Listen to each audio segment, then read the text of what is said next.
Ya, kalau kita sebagai pelaku pariwisata yang resmi ya, kita tentu minta pemerintah harus tegas di dalam hal ini. Kadang pulau yang membuat harga yang murah atau kita seperti tadi dikatakan rusak, sebenarnya mungkin lebih banyak oleh oknum-oknum seperti ini.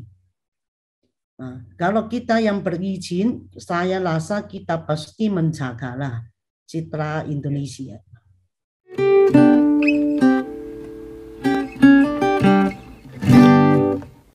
Bulan Maret mendatang, Purna sudah 3 tahun wisatawan dari negeri tirai bambu tidak berwisata ke luar negeri dan tentunya tidak juga datang ke Indonesia.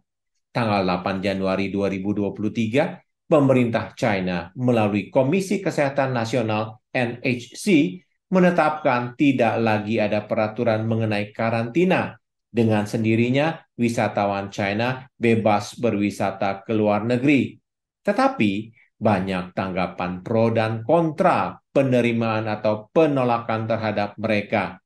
Pada kesempatan ini, kanal edukasi pariwisata Indonesia berbincang dengan para tokoh pelaku inbound market China untuk mencari benang merah yang terbaik untuk pariwisata Indonesia. Selamat pagi Pak, saya Selamat pagi, Anita Pak. dari Gajah Bali Wisata. Ya, Kami pusatnya di Bali, ya. khususnya handle inventor Pak. Inbound tour market China ya, Bu ya? Atau ada juga Ya, market yang lain? market China paling banyak, market yang lain juga kita handle Pak. Oke, oke. Baik, Bu. Selamat pagi, Pak. Saya Ibu Melan, saya Ya. di Bali. Saya adalah salah satu travel agent BPW yang di Bali yang spesial menghandle untuk China market. Oke. Nama nama travel saya adalah PT Star Cemerlang Wisata. Ya, oke. Dan sudah lama, Bu, main market China, Bu?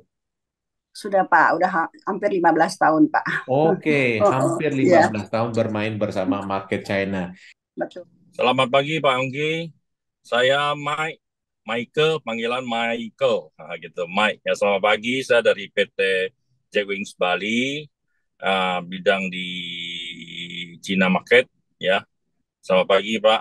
Ya, oke, selamat pagi. Jadi Bapak memang menggeluti China market ya Pak untuk di Bali ya? Selamat pagi Pak Jongki, nama lengkap saya Bobby.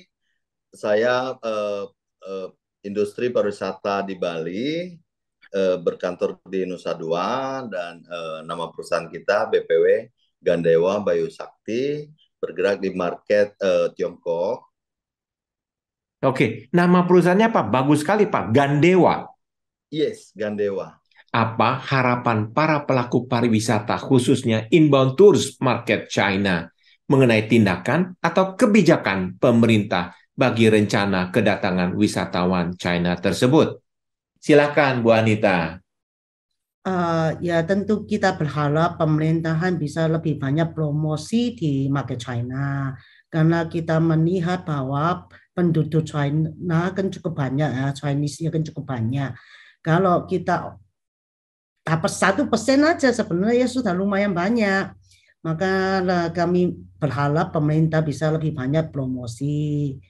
Ya, khususnya sekarang kan beberapa negara merasa China market mungkin sekarang lagi itu COVID-nya lagi tinggi-tingginya ya. Sehingga banyak negara mungkin menetapkan hal-hal yang menurut orang China merasa tersinggung karena diperbedakan dengan negara yang lain. Ya, kami juga berharap kalau bisa ya kita samakan dengan negara yang lain. Uh, Contoh orang Amerika gimana datang ke Indonesia, baiknya kita bisa melakukan hal yang sama terhadap negara China. Oke, menarik. Jadi artinya tidak ada diskriminasi apabila peraturan Indonesia untuk orang Amerika, demikian juga sama peraturan yang sama untuk orang China. Kira-kira gitu ya Bu Anita ya? Iya, seperti itulah. Silakan Bu Melan.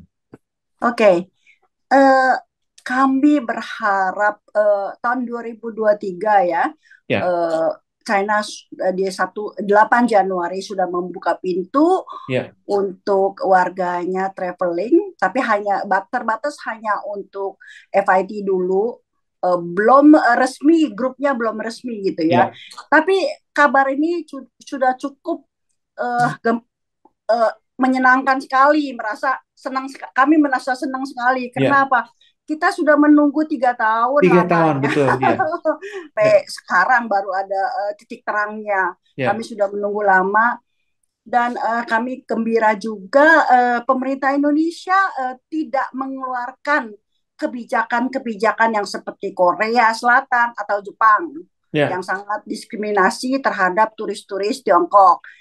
Dan saya melihat beberapa hari yang lalu Pak Menteri, Pak Sandiaga Uno juga sudah menyatakan welcome turis Tiongkok dan katanya sudah menyediakan karpet merah untuk kedatangan mereka. Dan ini sudah saya dan teman-teman saya menyebar kata-kata ini dan video ini sudah kami sebarkan di WeChat untuk di pasar kami dan di Tiongkok. Mudah-mudahan mereka sudah bisa terima dan sudah mulai ada pergerakan gitu loh.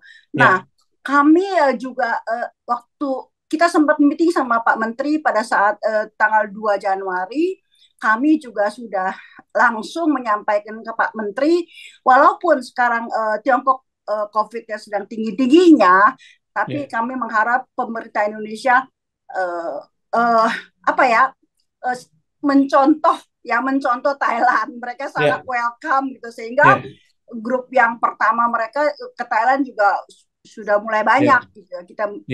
Kita mengusulkan ini supaya pemerintah juga lebih banyak untuk mempromosikan Indonesia, khususnya Bali, dan kami juga meminta lebih banyak promosinya, karena kebanyakan kami lihat yang dipromosikan sekarang di China banyakan tuh Thailand, Singapura, Malaysia. Kok Indonesia tuh kayaknya nggak ada, baru sekarang mulai ada, Indonesia baru mulai ada gitu. Tapi kami justru mengharapkan pemerintah lebih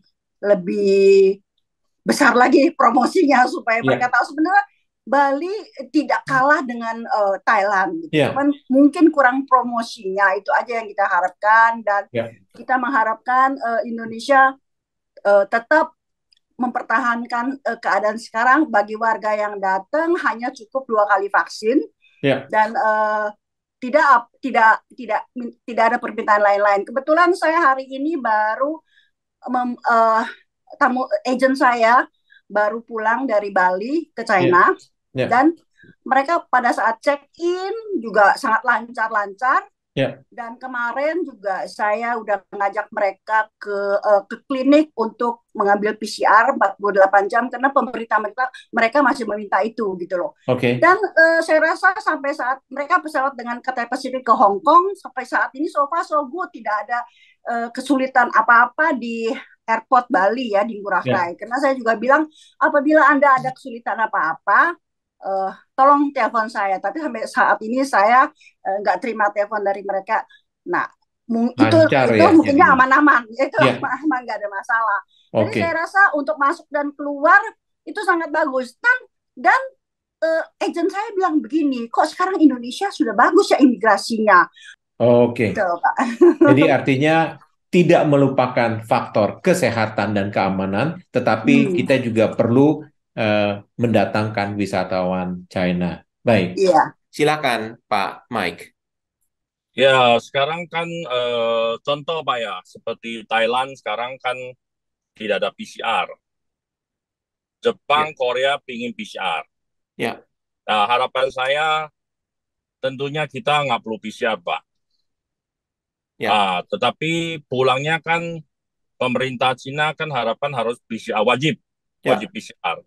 Ya, jadi tentunya kalau kita bisa membuangkan waktu untuk tamu itu santai datang, aku rasa sih ini lebih bagus sih Pak. Karena saya percaya tamu yang datang itu pasti udah sehat lah. Udah sehat deh. Jadi kita nggak usah lagi ada PCR sih Pak. Jadi harapan saya. Oke, jadi harapan Pak Mike, pemerintah mempermudah kedatangan Ya, supaya mereka lebih banyak lagi datang ke Indonesia. ya Terima benar. kasih Pak Mike. Silakan Pak Bobi. Saya sangat berharap kalau untuk pemerintah untuk kedepannya dari kedua pemerintah mau Tiongkok maupun Indonesia menjaga dan membangkitkan pariwisata se-Indonesia. Itu yang kita harapkan, dimudahkan lah Pak. Kalau Indonesia, jujur kita sempat ada agent yang datang itu Pak, dan mereka untuk mempelajari prosedurnya seperti apa. Mereka tanggal 14 Januari kemarin itu sudah sempat terbang ke Bali lewat Hong Kong, transit Singapura dan masuk ke Bali. So far di Indonesia itu tidak ada pengecekan sama sekali. Dan itu yang diharapkan jadinya ya. Benar, benar, benar. Oke. Dan poinnya itu karena penerbangan yang di China itu mereka mungkin diwajibkan tamu harus memperlihatkan vaksin, full vaksin gitu Pak. Oke. Jadi artinya dari pihak pemerintah China tersebut sebelum wisatawannya berangkat, dia sudah meyakinkan bahwa wisatawannya itu adalah sudah full vaksin, gitu ya Pak? Yes, benar Pak. Sebelum pandemi, banyak pelaku inbound tours di Bali melakukan jual kepala, my rento, sehingga para wisatawan dipaksa untuk berbelanja atau membeli optional tours. Untuk ke depan, untuk bisnis yang lebih sehat, apakah hal ini perlu dan bisa dieliminasi? Pendapat Bu Anita, silakan. Sebenarnya kalau kita sebagai pelaku pariwisata ya, siapa sih gak mau ada untung? Dan siapa gak mau untung yang banyak? Semuanya juga mau. Tapi kembali lagi kita akan melihat apa yang daya beli sekarang orang China seperti apa. Ya, tentu seperti kita omong, kita juga suka makan di bintang 5, restoran di bintang 5 makanannya enak sekali. Tapi lepas kemungkinan kita juga akan makan di pinggir jalan. Contoh pendagang bakso, nasi goreng, kan ya seperti itulah. Saya rasa kita sebagai pelaku pariwisata sebenarnya seperti hypermarket. Saya selalu merasakan kita seperti hypermarket. Barang apapun kita akan jual. Ya, Seperti itu. Oke, menurut pendapat teman-teman inbound tour market yang lain, Bu, katanya setelah pandemi ini daya beli wisatawan naik. Jadi biasanya sebelumnya mereka beli di bintang 3, bintang 4, sekarang setelah pandemi banyak yang ambil VIP, banyak yang ambil bintang 5. Pandangan Bu Anita, ya memang belum datang market Cina, tapi kalau request atau permintaan sudah ada, pendapat Bu Anita? Ya, pendapat saya sementara itu pasti yang keluar negeri kemungkinan besar adalah orang yang menengah ke atas. Karena gimana pun kita sendiri pun mengalami waktu COVID, kita semua pendapatan pasti berkurang. Kalau tidak ada yang uang lebih, tidak mungkin kita keluar negeri. Sama dengan mereka. Makanya sekarang yang lebih banyak yang kita terima request juga bintang 5 lebih banyak. Betul. Pandangan Bu Melan, silakan. Sekarang setelah COVID semua dari nol Pak, semua dari nol. Betul. Dan kita harus benar-benar menjaga market ini jangan seperti dulu lagi amburadul gitu loh. Betul. Nah, waktu Pak Menteri datang, kami juga sempat singgung masalah ini. Sebenarnya orang bisnis dia mau bagaimanapun itu urusan mereka gitu ya. Tapi kami juga berharap pemerintah pusat atau pemerintah daerah membantu untuk menertibkan mereka yang istilahnya untuk izin nyata, untuk keimigrasiannya dan lain-lain gitu ya Pak ya, supaya berbisnis di Indonesia itu oke gitu, tapi dengan cara yang benar dan sehat gitu loh, supaya kami juga karena kadang-kadang kami terpaksa juga harus mengikuti mereka gitu loh. Padahal Ya, dalam hati kita tidak mau. Siapa sih yang bisnis mau rugi, Pak? Semua ya, juga pengen cuan, pengen untung gitu iya ya. betul. Tapi Ya, kalau Turki sudah amburadul begitu, sudah susah, Pak. Jadi kita ya, juga harus gambling.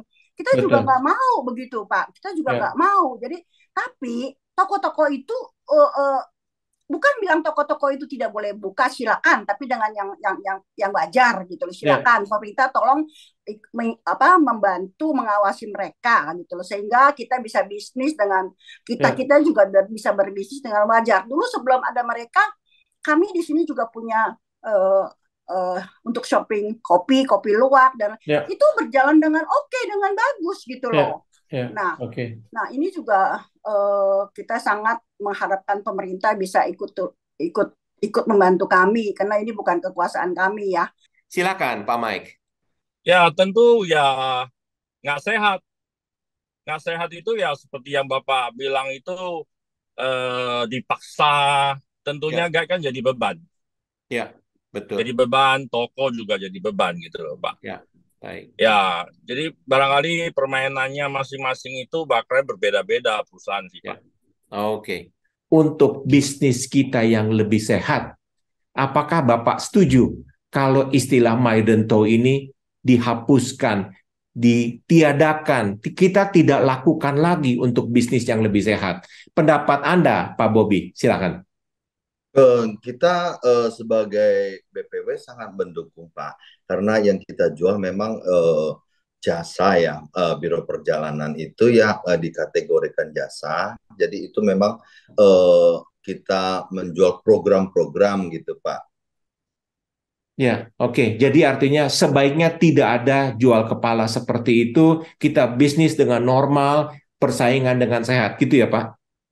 Iya Pak, itu semuanya kita kembalikan ke instansi yang berkaitan ya Pak ya, karena jujur ya kita sudah on the track, semuanya legalitas sudah oke, dan kita juga tidak berhak untuk istilahnya eh, melarang. Yang berhak itu kan dari pemerintah daerah atau Ya. pusat gitu Pak.